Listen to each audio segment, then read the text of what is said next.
Hi again. So it's Thursday.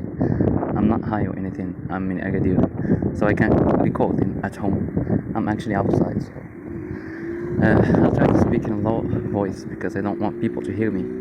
I'm outside. I'm near a mosque, so people are passing by and there is a lot of noise. I hope you can hear me. I'm very sad. I was very happy. After what I told you happened to me at school, and like I said to you, people are passing by, so I have to stop the recording each time. But still, I'm gonna keep recording. I'm gonna talk because I need to talk. A lot of things has happened. I'm pretty depressed, like I said. So, like I said, after I talked to that girl, Sarah, 15 years old, I asked her for marriage, and she told her parents. And she told the administration, and now I'm afraid they're gonna sue me. I haven't been arrested or I haven't killed myself yet. I think I'm going to because I'm very tired and a lot of things have happened. A lot of things have happened. Oh my god, I'm bad at English. Either way. So after that problem, after the school, I spent 2 days finishing some work, and then I left again. When I came here, I was so angry and horny, and the next day I went to a whorehouse. That was actually the best sex I've ever had. I mean, I had the best sexual experience of my life. I always thought I was impotent, I couldn't fuck, because I've always been, I even ate Viagra and it didn't work well. Last time, not this time, the time before, the previous sexual encounter, I ate Viagra and it wasn't that good. But after what happened to me with Sarah, I was so angry and pissed off. I wanted to fuck someone so hard. So I was so horny the next day on Saturday, and I went to a fucking big ass Sahrawi girl. A woman. She's a mature woman. At least she's in her 30s, late 30s, 36 or 38. She said she's been married for 17 years and then she got divorced and she started working in prostitution. And that woman was so fucking beautiful. She was ugly in her face, but she has the most beautiful body I've ever seen. She was a PBW. So before I talk about that, I want to talk about that school. The looks that everybody was giving me. Like, I'm a certified pedophile now. Like I'm Epstein. Epstein was fired from his school because he harassed little girls. And now the same thing is going to happen to me. And now all my colleagues, teachers, look at me like I'm a pedophile. And one guy whose daughter is studying in my class, he's a teacher and his daughter is studying in my class, didn't even want to say hi to me. Another teacher as well didn't even want to say hi to me because to them I'm a pedophile, I'm a rapist, I'm a bad teacher. And it was so embarrassing. I'm embarrassed by myself. I have so much shame and I can't even look at people's eyes anymore. Like I can't look straight to people's eyes. People are working with me. And I thought after I come to Agadir, everything is going to be forgotten and I'm going to live happily. But however, when I came here, things got pretty rough again. So I don't know why Sarah did that. But she hated me that much. Oh my god, I have to stop the recording again. I don't know why Sarah did that. Does she hate me that much? Does she despise me that much? If it was another teacher, if it was a handsome teacher, if she have accepted his proposal instead of going to the administration and complaining to her parents, I don't know. Maybe I'm ugly, I'm weak, I can't protect myself, I can't protect anyone. It's noisy here. I thought it's gonna be calm, but it's noisy. I can't even protect myself. How can I protect my family? Or even if I have her, how can I protect her? She's beautiful. Of course she's gonna get harassed. And I'm such a coward.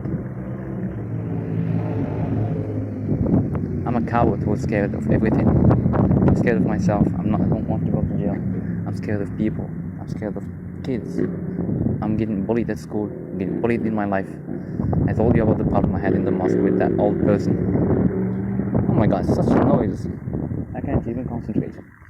So I told you about that, and then what happened with Sarah. After I came, I had the best sexual experience. I didn't even eat Viagra. I thought to myself, I'm just gonna go and fuck because I had so much anger. And I went, and that lady was old, was mature, but she was very good. and I fucked her without a condom. I fucked her so hard, and I came on her tits. She had both beautiful big tits I've ever seen in my life. And I came on her tits, and she said to them, I don't even know where the cum is. And I said, it's on your, and I stopped because I was embarrassed to say on her tits, and she said on my tits, and she started laughing, and then we did the second one. I never finished 2 passes. I mean, like prostitutes in Morocco count how many passes you get with them. 1 pass for 300 dirhams and 2 passes for 500 or 600 dirhams. And I gave her 500, and I came twice. So I came the first time on her tits, and the second time I fucked her without a condom. And I was so hard, and I could fuck without any problems, which proves that I'm not impotent. I'm very strong sexual. I was just scared. I have stress, and I'm scared. That's why I can't fuck. That's why I had these problems in the past. But this last time, I was so good. I could fuck well, and I was so happy and proud of myself, and I felt very good. Like, god damn it, that was the best moment of my life. And I came on top of her again after I fucked her, and when I penetrated her, she said, she screamed. I felt so good about that. I never had that moment in my life. So when I fucked her, I'm laughing because I'm remembering the fucking I'm horny again. So I had the best fuck of my life. I'm not high or anything. I'm just, because there's noise and I'm scared someone's gonna hear this. That's why I'm not talking comfortably. I hope you can hear me. So after that, beautiful, she told me about her story, that her husband was bringing bitches to her house and fucking them in front of her, and that's why she got divorced, and she has 3 kids, and that's why she's doing that job. And she's so nice, to be honest. And the funny thing that happened was when I first sat with her, and we were talking before, even I started fucking her, she said to me, you look like a teacher suits you. And I said, no, I'm not a teacher, even though I am, because I didn't want to embarrass myself more, like a teacher going to prostitutes, goddamn. And that was funny, the fact that she spotted me.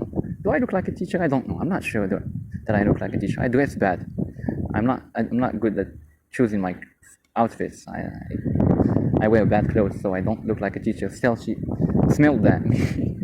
She spotted the fucking job. I mean, she guessed the right job. And then, of course, after we finished, I said goodbye to her, and it was a very beautiful moment. I'm gonna repeat it again. I'm gonna go to her again. I just need the Eid al-Adha to finish. So that was the first day after I had the problem with Sarah, after I came to Agadir. The first thing I did is that I went to a whole house and I fucked a bitch. It was so beautiful.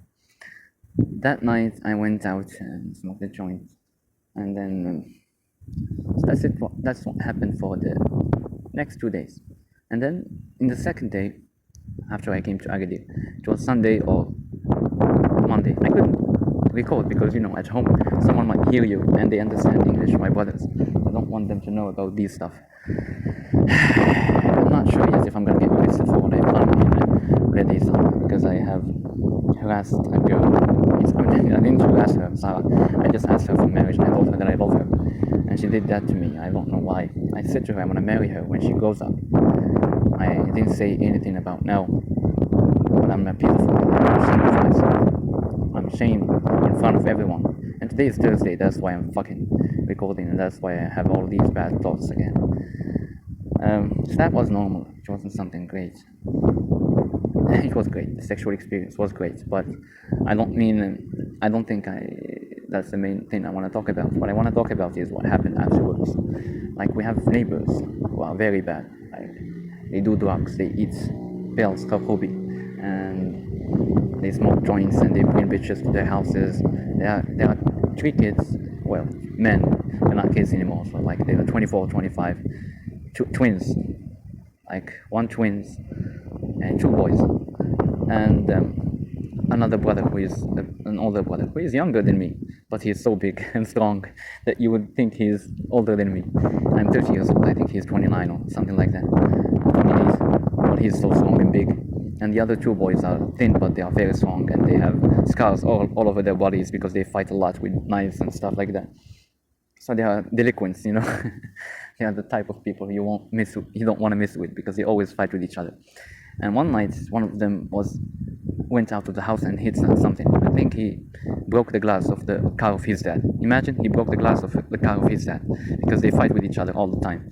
And I looked from the window to see what happened, and he said to me, go back to your house. What are you looking at? And because I'm a coward like I am, I laughed, I turned my face and I went back to the house and I didn't look at him afterwards. And I told my parents, and probably my father got mad for that. I don't know. I don't know why always it's me. Like Linkin Park said, I don't know what I'm fighting for, and I don't know why.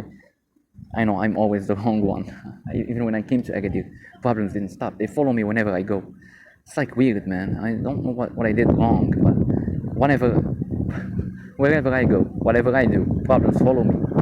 Like my parents are nice people. They're old and nice, and my brother is religious and strict and straightforward. He's a straight person. He doesn't like to mess around. And I'm the only bad person in the family, the bad apple in the tree. So I do drugs and I fuck prostitutes, and still I'm the coward one and I'm the pussy. So when he said that, I just turned my face and went back up and went back to my house. I mean, I didn't look from the window anymore, and I told my parents that it's fine, that even if he insults me, I will say it's okay, because he insults his father. That same night, he fought with his parents and his father, and he said to his father, "You fucking faggot, I'm gonna break you." He said to her, "Son of a bitch," to his father. I mean, he's insulting his father. And someone who is insulting his father, you can't expect him to respect you or to respect anyone. And that's it. The night finished and nothing happened. I went and smoked a joint and I came back and it was normal. The next day we had some fun again. Like I went smoking, etc. After 2 days, the day of Eid Adha, something happened. Something beautiful happened, which is I slaughtered the animal. It was the first time I slaughtered a sheep. I cut off the throat of the sheep with a knife. It was so beautiful and so good. I felt happy about it. I could see the blood, and I put the knife in his throat and I slit his throat. It was, oh my god, the noise of the motorcycle. So I slit his throat, I slit the sheep's throat. It was the fucking first time I do that, or any of our small family, nuclear family did that. Not nuclear family, oh my god, it's a normal size family. What do we call it? So it was the first time I do that.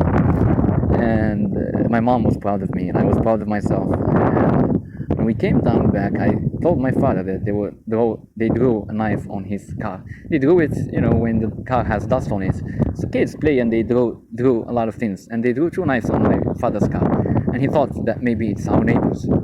And I told him no, that it's just some kids. And we were laughing about it. I didn't think he's gonna take it seriously. And in the same evening, we went to have a coffee.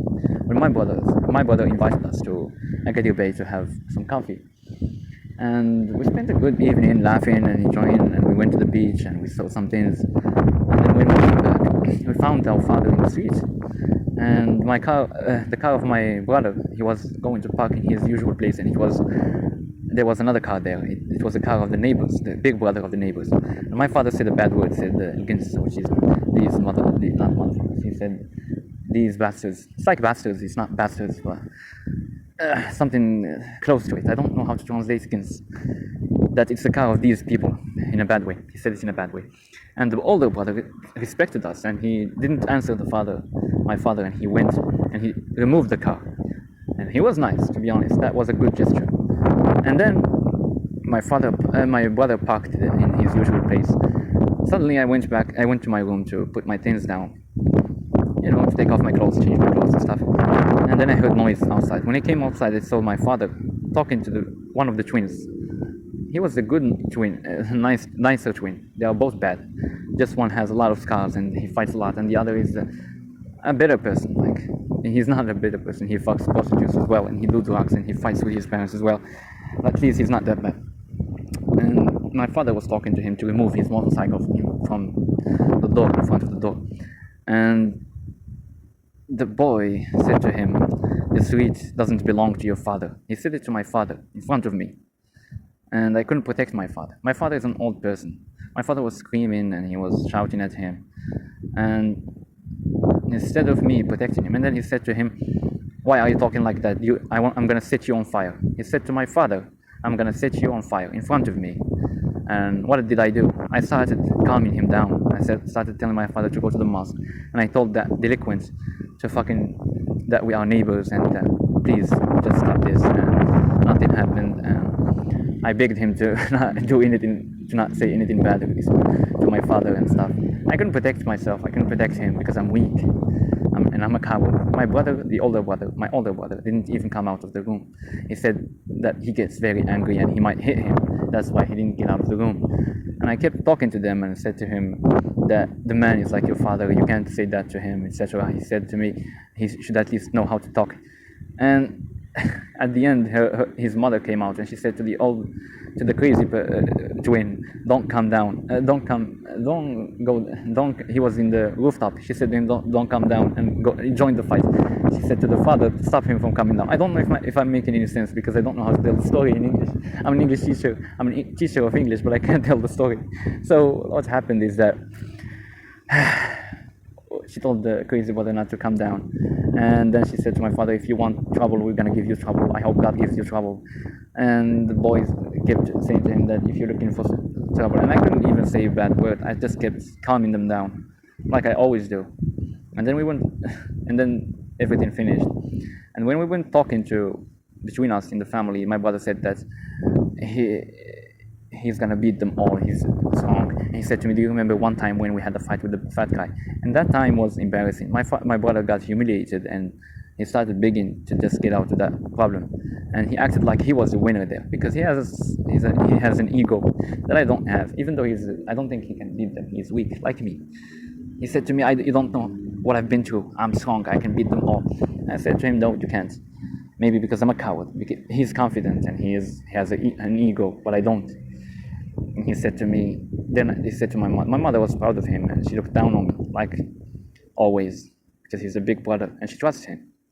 She trusts him, but she doesn't trust me. That was so hurtful. I don't trust myself, that's why. I can't even trust myself. Oh my god, this is a long recording because I'm sitting in the street and I'm just talking and there's no one here. And I had to talk because I have so much anger and emotions blocked inside. Not blocked. How do they say it in English? I'm keeping a lot of things inside and I'm afraid I'm gonna burst. I'm afraid I'm gonna do something bad and go to jail. I don't want to go to jail. I just finished. I think the problem I made in Wulad Isa has settled. I hope so. I hope they didn't go to the police and report me. So I might get arrested. I'm even now afraid that I might get arrested or I might get fired from my job. And it was so sad what happened to me. And then when I came to Agadir to rest and forget about it, another thing happened to me. And again, I'm the cause of all of these trouble. If I didn't look from the window that day, none of this would happen. I'm scared that my father did that because he wanted to protect me, because I told them that I don't want to fight, I don't care, and he saw how coward I am and he wanted to show me that to be brave, to teach me to be brave, and that's why he did that. And he looked like a coward because when the mother said to the crazy person, don't come, he said to her, we're not fighting, we don't want him to come. And it was embarrassing as well in front of me because he knows he can't depend on me to protect him. I'm weak, which made me realize that I have to work out, I have to get strong, because if I can't protect my father, imagine if I'm married and I'm married to Sarah. I still think about Sarah because I want to marry her. Like imagine I'm married and this happens in front of my wife Sarah, or even any wife. She is never gonna respect me again, like my parents don't respect me and my brothers don't respect me. She will never look up to me or say that they love me. She will always despise me, like my mother with my father. And like now, everyone with me. I'm ashamed at school because of what I've done. I'm ashamed at home because I can't protect my family. And I just want to die, I just want to die. It's Thursday again, I'm very sad. I just want to die. But I can't do that because I'm afraid. I'm afraid of death. I'm afraid of everything. I don't want to die, I don't want to go to jail. And this is what happened. And after the fight finished, my brother and father went to pray Isha prayer, and when they were coming back, the crazy twin came to my brother and he apologized to my brother and he said to him, we're sorry and we didn't want to do that, etc. And he kissed his forehead. And they didn't apologize to me, they apologized to my brother. And I was the one who got humiliated. And my brother said to me again that they apologized to him because they know he is strong. and he's dangerous, not like us, not like me and my father. That was even more hurtful. And I think it was true. I think it is true. I don't know if it's true or not, but at least they apologized to him and they didn't apologize to me, which is so fucking sad. And then I went to Ishash because they have Bujlut carnivals there. A carnival's like Halloween, a dirtier Halloween, a dirtier version of Halloween. And just when I got there, because troubles always follow me. When I got there, two guys on a motorcycle didn't want to stop for the police, and they had to stop them by force, and they hit the policeman with the motorcycle, and then one of them went and fought with the policeman, and I was so happy because I could watch that. Maybe there was a fight before. Anyway, so just when I got there, like, the carnival finished at 12:30, and I said to the policeman, he's like a guard or something. I said to him, "Did it finish now?" And he said to me, "It's already 12:30, and the person in charge of that place said that 12 should be the end of the carnival." And I was so sad. He saw that I was sad, that's why he hugged me and he put his hands on my shoulders, and he explained what happened to me, that it's Qaid. It's the administrator, I don't know what's Qaid in English. The person in charge of that district is the in charge of that district is the one who told them to stop this at 12:30.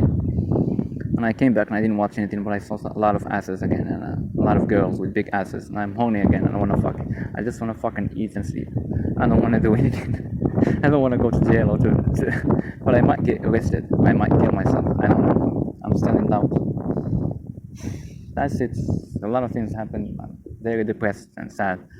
I just want all of this to stop. I'm a teacher, and I'm 30 years old, and I'm a man, but I'm none of these.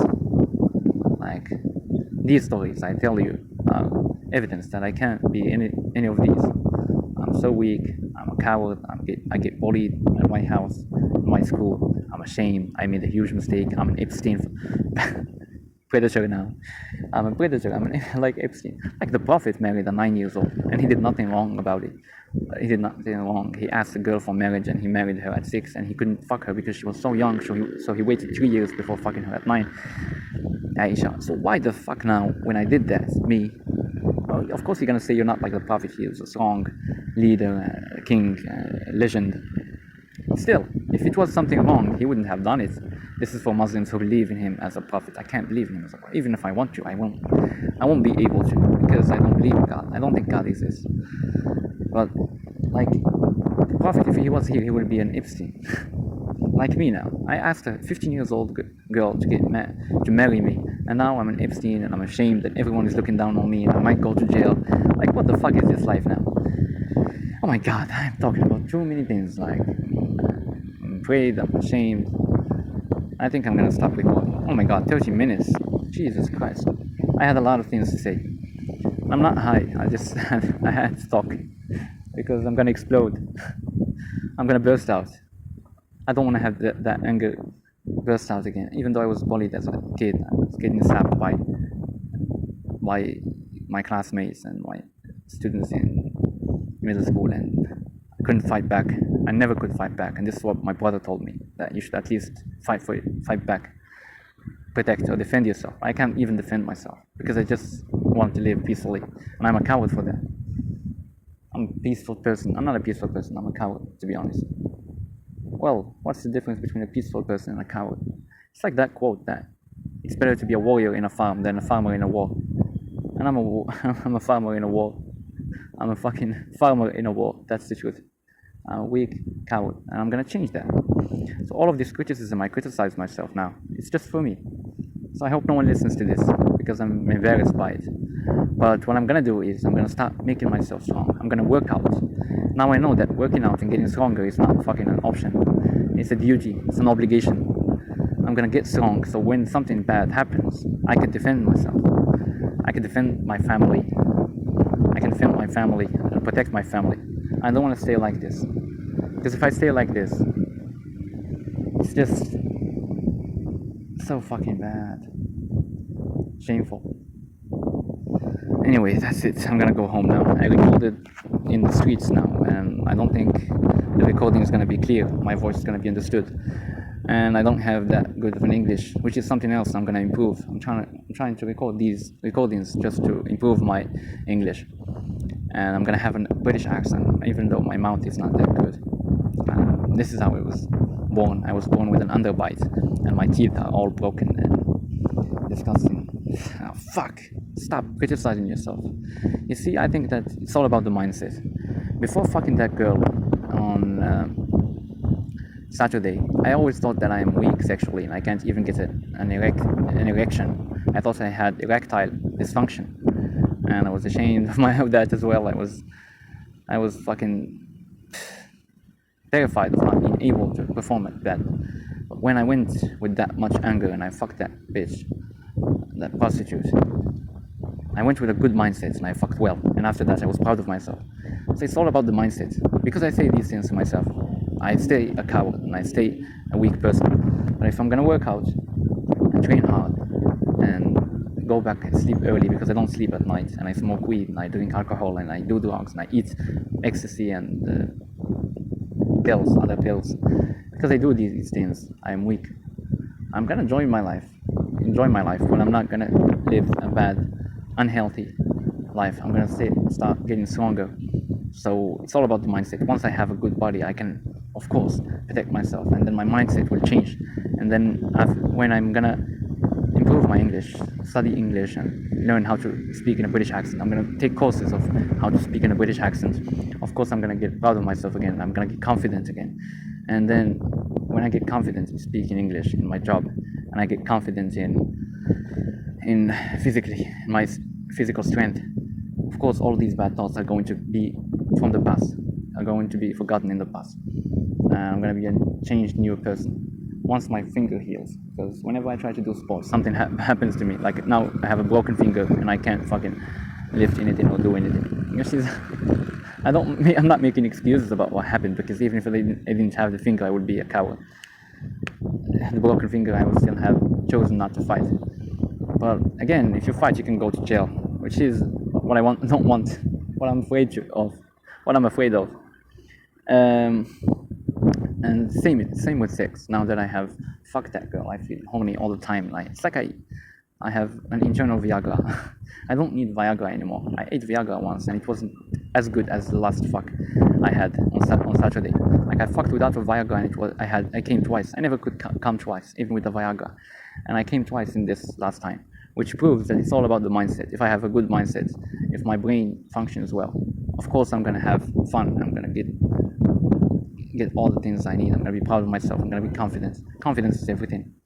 And this is what I'm gonna work on. I'm gonna work on my confidence, how to build my confidence, how to train hard, to get strong physically, how to get strong mentally, and learn my language, the language I teach.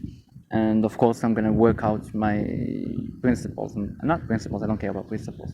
I'm gonna fix my personality.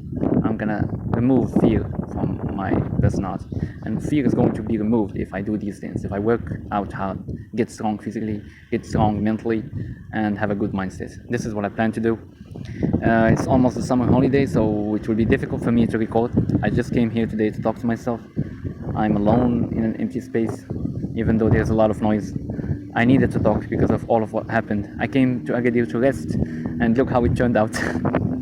I know this is normal life that everyone has, and just I'm making a big deal of it. I didn't even get high, and I recorded for 36 minutes. I think I'm gonna stop. So in case, I'm not gonna record probably for a long time, but if I do, because I might go back to Uradisa for my job. But if I do, and oh my god, I'm remembering another thing in a cab when I was with a teacher, and a man said to her to shut up because she was speaking too much, and I covered it again. She defended herself, but I couldn't defend her. I didn't care about her because she's a female teacher, but I didn't care about her. And I said to myself, that's why I didn't protect her. But actually, it's because I can't protect anyone. I'm a coward. But I'm not gonna be a coward anymore. That's what I plan. So that's it. I think I've said it all. I spoke about everything. Now they're gonna stop the carnivals the carnival is going to stop and finish at 12:30.